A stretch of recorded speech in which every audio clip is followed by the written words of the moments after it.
दिन दोपहर के समय फोन की घंटी बजी। हेलो, रोहित का गंभीर एक्सीडेंट हो गया है। रोहित के पिता ने बड़ी गंभीर आवाज में कहा। हाथ तो उम्र के कारण कांपते ही थे। दादाजी के हाथ से रिसीवर गिरकर झूलने लगा और दादाजी वही धम्मा से गिर गए।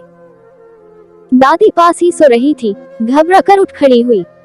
दादाजी जोर से चिल्लाए, हम बर्बाद हो गए। राजेश की माँ, हमारी रेखा, हमारी रेखा, हमारी रेखा। और दोनों वही दीवार से सिर टिकाए बैठ गए। न तो दिमाग के पास सोचने की क्षमता थी और न शरीर के पास कुछ करने की।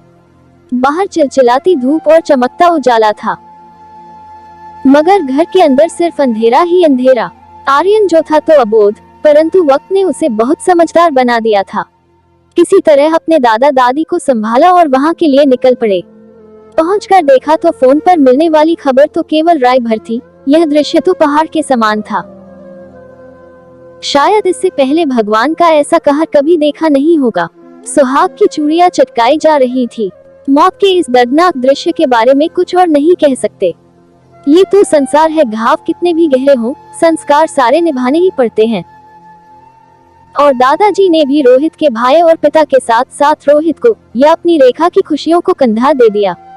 हालात से समझौता करता हुआ हर कोई अपने जीवन का बोझ उठा रहा था। आखिरकार दादाजी ने अपनी रेखा को सास ससुर को सौंपते हुए किस्मत के हवाले कर दिया। रेखा जो अब न कुंवारी थी, न शादीशुदा, न पत्नी, न कुछ और, केवल एक माँ रह गई और मुन्नू को माता पिता दोनों का प्यार दे रही थी। उसकी तपस्या से शायद भगवान को दया आ गई। उसके सास ससुर रेखा और मुन्नू पर अपनी ममता का खजाना लुटाने लगे। सुबह जब स्कूल का बस्ता जमाने के लिए आर्यन ने कैलेंडर पर नजर मारी तो दौड़ता हुआ दादी के पास गया। दादी, आज तो 16 मार्च है। दादी, तो मैं क्या करूं? मैं तो तुम्हारे मार्च वार्च नहीं जानती। सीधे सीधे बता, आज क्या है? दादी, आज हमारे मुन्नू का जन्मदिन है। दादी के जैसे सारे घाव हरे हो गए, मगर आर्यन का उत्साह देखकर अपने आंसुओं को अपनी पलकों में ही कैद कर लिया।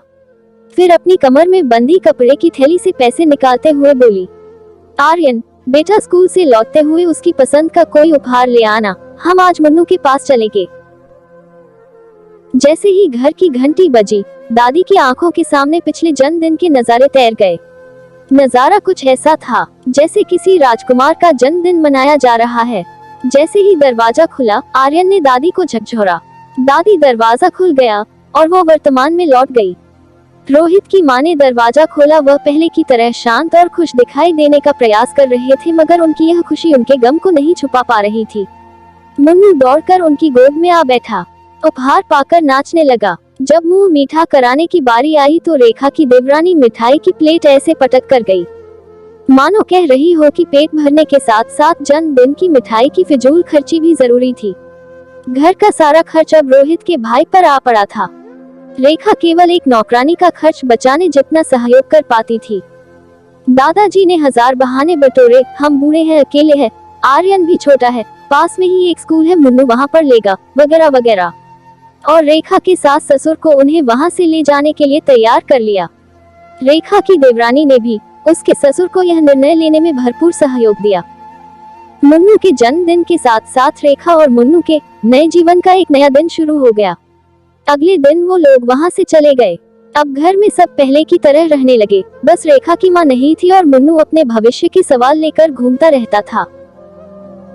एक दिन दादाजी ने बड़ी हिम्मत जुटाकर रेखा से उसके विवाह की बात की, परंतु उसके लिए रोहित को भुलाना आसान नहीं था।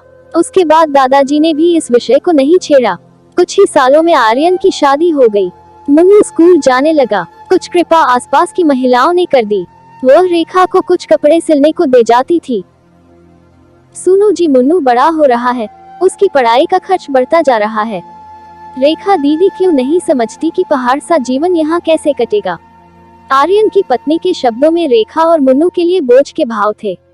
दादाजी, एक दिन आप मेरी शादी की बात कर रहे थे।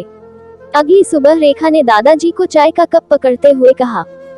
एक दिन दादाजी ने बड़ी हिम्मत जुटाकर रेखा से उसके विवाह की बात की, परंतु उसके लिए रोहित को भुलाना आसान नहीं था। उसके बाद दादाजी ने भी इस विषय को नहीं छेड़ा। कुछ ही सालों में आर्यन की शादी हो गई। मुन्नू स्कूल जाने लगा। कुछ कृपा आसपास की महिलाओं ने कर दी। वह रेखा को कुछ कपड़े सिलने को दे जाती थी। सुनो जी, मुन्नू बड़ा हो रहा है, उसकी पढ़ाई का खर्च बढ़ता जा रहा है। रेखा दीदी क्यों नहीं समझती कि पहाड़ सा जीवन यहाँ कैसे कटेगा। आर्यन की पत्नी के शब्दों में रेखा और मुन्नू के लिए बोझ के भाव थे। दादाजी, एक दिन आप मेरी शादी की बात कर रहे थे। अगली सुबह रेखा ने दादाजी को चाय का कप पकड़। एक ही पल में सन्नाटा छा गया। हर कोई बात संभालने की कोशिश कर रहा था, मगर शांति देवी टस से मस नहीं हुई। अचानक सबकी आंखें सीढ़ियों पर पड़ी। सामने रेखा सीढ़ियों से उतर रही थी। उसके कंधों पर कपड़ों का एक झोला टंगा था। एक हाथ में मुन्नू का हाथ और दूसरे हाथ में सिलाई मशीन उठाए रेखा बगैर किसी से कुछ कहे उस घर से विदा हो गई, अपनी जिंदगी की नई राह तलाशने के लिए।